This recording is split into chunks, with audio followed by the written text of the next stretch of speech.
Assalamualaikum warahmatullahi wabarakatuh. Hai semua, perkenalkan, aku Zila Jayati dari kelas 12 IPS 2. Di sini, aku akan menjelaskan tentang konflik Thailand. Video ini dibuat semata-mata untuk memenuhi tugas praktek sejarah peminatan yang diberikan oleh Budian Handayani SPD MPD. Silakan menonton. Konflik di Thailand terutama terkait dengan konflik di wilayah selatan Thailand yang dikenal sebagai konflik Patani. Konflik ini melibatkan gerakan separatis yang dilakukan oleh kaum minoritas Muslim di Thailand Selatan terhadap pemerintah Thailand. Gerakan ini bermaksud untuk memisahkan wilayah mayoritas Muslim tersebut menjadi negara yang merdeka.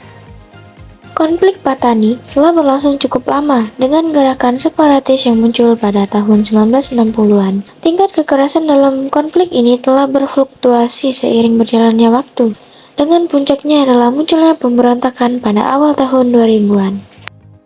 Konflik di wilayah selatan Thailand yang dikenal sebagai konflik Patani memiliki berbagai penyebab yang kompleks. Beberapa faktor yang dapat menjadi penyebab terjadinya konflik tersebut antara lain: yang pertama ialah perbedaan etnis agama. Perbedaan ini telah menjadi faktor yang memicu ketegangan antara kelompok-kelompok tersebut. Yang kedua, ketidakpuasan ekonomi dan politik.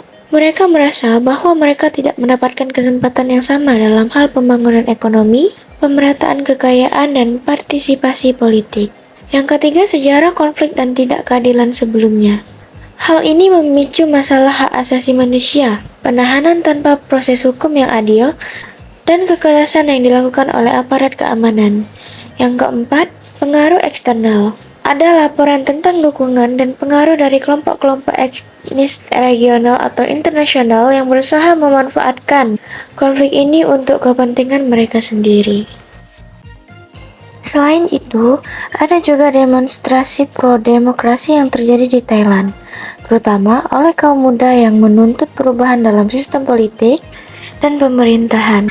Demonstrasi ini merupakan aksi terbesar yang dilakukan oleh anak muda di Thailand dalam beberapa tahun terakhir. Selanjutnya, dampak konflik Thailand terhadap ekonomi. Yang pertama, penurunan investasi. Konflik yang berkepanjangan dapat membuat investor menjadi ragu untuk melanjutkan investasi jangka panjang di Thailand. Yang kedua, turunnya sektor pariwisata. Thailand merupakan salah satu tujuan pariwisata utama di Asia dengan industri pariwisata yang penting bagi perekonomian negara tersebut. Ketidakpastian ekonomi. Konflik politik dan sosial dapat menciptakan ketidakpastian ekonomi yang dapat mempengaruhi kepercayaan konsumen dan pengusaha.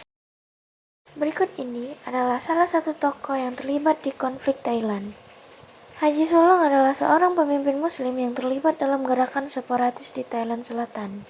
Peran Haji Sulong dalam gerakan separatis tersebut adalah sebagai pemimpin gerakan sosial yang bertujuan untuk meningkatkan kehidupan sesama Muslim di wilayah tersebut. Gerakan yang dipimpin oleh Haji Sulong berlangsung selama 2 dekade antara tahun 1927 hingga 1954.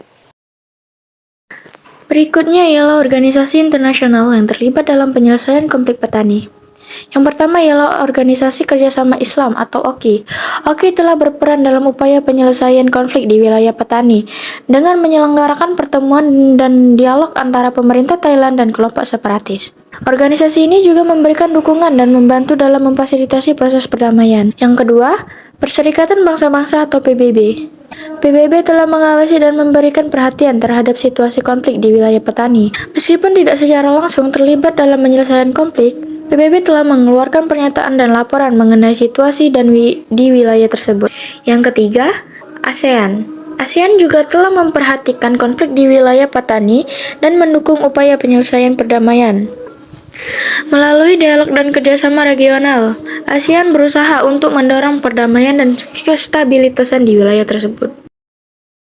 Pesan moral yang dapat kita ambil dari konflik Thailand tersebut ialah: yang pertama, pentingnya dialog dan pemahaman antara kelompok yang berbeda. Yang kedua, pentingnya kebebasan berpendapat dan demokrasi.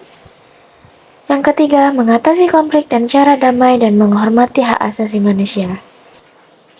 Jadi, dapat disimpulkan bahwa konflik Thailand ini terjadi karena adanya perbedaan etnis dan agama, serta ketidakpuasan politik dan ekonomi. Saya Zila Janati pamit undur diri. Wassalamualaikum warahmatullahi wabarakatuh. Terima kasih semua telah menonton video ini.